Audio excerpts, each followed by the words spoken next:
అతను మా అదుపులో తీసుకుంటాము. అతని మీద చట్ట ప్రకారం తగిన శిక్ష విధిస్తామని, చట్ట ప్రకారం తగిన చర్య తీసుకుంటామని తెలియజేస్తున్నాము.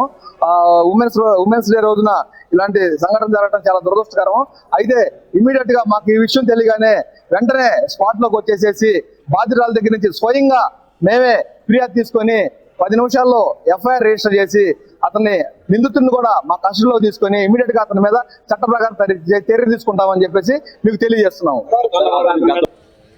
సో మొత్తానికైతే ఇటు పోలీసులు బాధితురాలు ఇచ్చిన ఫిర్యాదుతోని తనని అదుపులోకి తీసుకున్నాము, చట్టపరంగా చర్యలు తీసుకుంటాము, తనకి శిక్ష పడేలాగా చేస్తామంటూ ఇటు పోలీసులు అయితే హామీ ఇస్తున్నారు. దీనికి సంబంధించి మరింత అప్డేట్ తీసుకునే ప్రయత్నం చేద్దాం. ఇటు మా ప్రతినిధి సాయి ఉన్నారు, సాయితో మాట్లాడి తెలుసుకునే ప్రయత్నం చేద్దాం. సాయి, చెప్పండి, అసలు 7,000 మంది మహిళలకు సంబంధించి, అమ్మాయిలకి, స్కూల్ పిల్లలు, కాలేజ్ పిల్లలు, ఇలా రకరకాల ఏజ్ గ్రూప్లో ఉన్న మహిళలు కానీ ఆడపిల్లలు కానీ వీళ్ళందరూ ఫోటోలు తీయాల్సిన అవసరం ఏంటి? ప్రధానంగా ఇటు తన ఫోన్లో ఏమేమి ఉన్నాయి, అసలు ఎలాంటి వీడియోస్ కానీ ఫొటోస్ కానీ ఉన్నాయి, అసభ్యకరంగా ఏమన్నా ఉన్నాయా?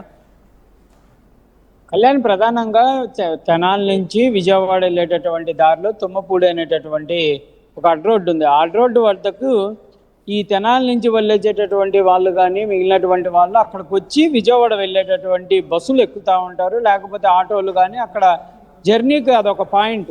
ఆ పాయింట్ దగ్గర ఈ మహిళలు కానీ, స్కూల్ పిల్లలు కానీ, లేకపోతే కాలేజీ పిల్లలు కానీ వీళ్ళంతా కూడా బస్సులు ఎక్కడానికి వచ్చేటటువంటి సమయంలో అక్కడ ఈ ఆంజనేయులు అనేటటువంటి వ్యక్తి 53 సంవత్సరాలు, ఇతని తుమ్మపూడి, ఇతను అక్కడ కూర్చోవటం, వాళ్ళందరినీ కూడా వీడియోలు చిత్రీకరిస్తున్నటువంటి పరిస్థితి ఉంది.